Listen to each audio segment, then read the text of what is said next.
Let me just see how close he'll let me get the snare. I don't think I can get him from here.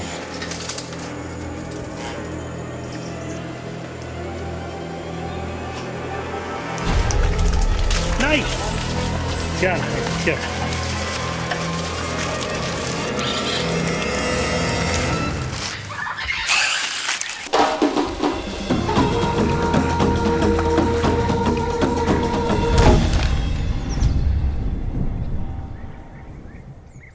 Whenever we visit a location, I'm always on the lookout for my next potential lizard catch.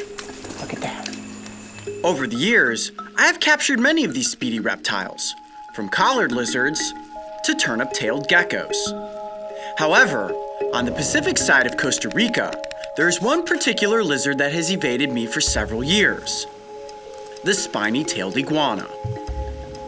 A giant amongst resident lizard species, this iguana may look slow and lumbering with its calm demeanor.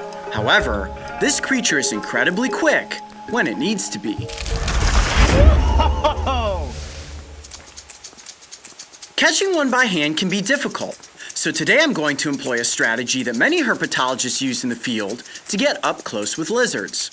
Using a bamboo pole, some paracord, and a multi-tool, I was able to build a snare that would allow me several extra feet of reach. I'm going to loop the paracord through this notch and then tie it across the top, and the snare will dangle down right from there. That snare will then go over the head of the lizard, and the weight of its body, once it starts to run, we'll pull it taut. I'll have it on the end of the rope, and hopefully we'll be able to catch it and get it up close for the cameras. Oh, there's that big one there. Let me just see how close he'll let me get the snare. I don't think I can get him from here. Put him on the side.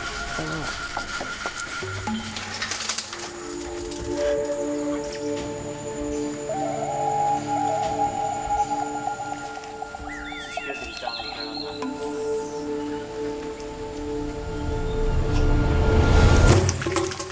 Nice! Got it. Let's go. Oh my gosh. That's a big lizard. A big lizard. Hold on. I'm gonna grab right in the back of the head.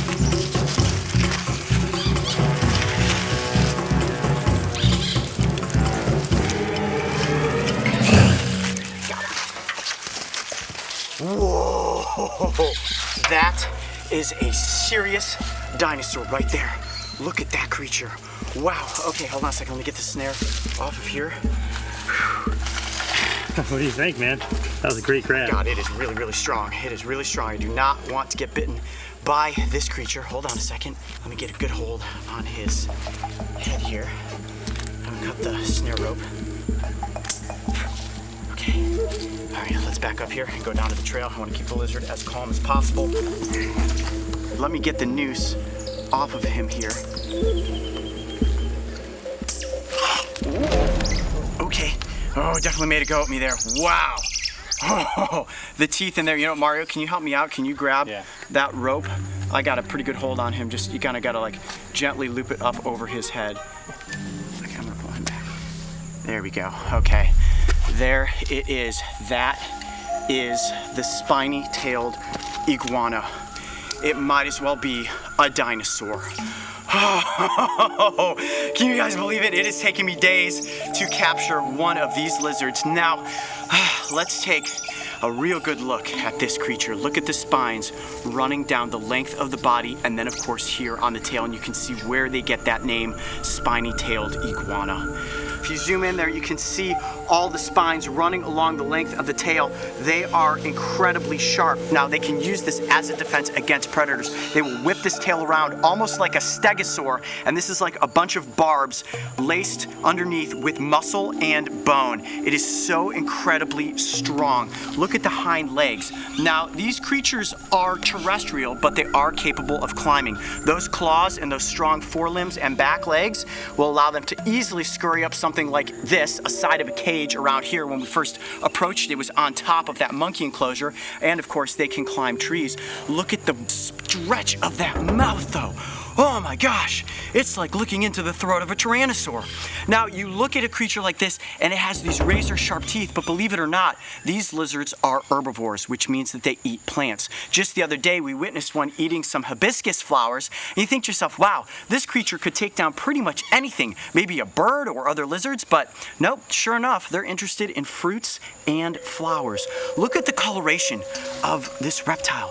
It's like a grayish blue, all of these really rugged scales on top of the head, and it feels like sandpaper. Mark, just describe to everyone out there watching what it feels like. Oh wow. Is It feels like it's about like 100 grit sandpaper. It could do some damage if it whipped you. Yeah. Well, you can understand why it was so dangerous for me to try to capture one of these by hand. And I think I could have done it if I had gotten it right behind the head. But a bite from a lizard of this size can easily send you to the hospital. Not only are the teeth sharp, but they're curved backwards. So if it bites and shakes its head, yeah, your fingers are going to get shredded. Can you imagine something like this, 60 plus million years ago, and maybe 3 or 4 times the size, because that's what was here on the planet during the time of dinosaurs. So impressive, so unbelievably prehistoric.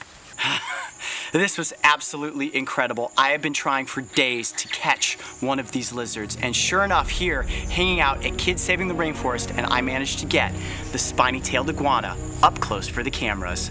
I'm Coyote Peterson. Be brave. Stay wild. We'll see you on the next location. All right, well, this is it, the moment that we release the spiny-tailed iguana back into the environment. Gotta be really careful that I don't take a bite here. I'm gonna set it down right there. And 1, 2, 3. Whoa! That was a fast lizard. If you thought catching a spiny-tailed iguana was exciting, make sure to go back and watch the time I managed to get a collared lizard up close for the cameras. And don't forget, subscribe so you can join me and the crew on our next location.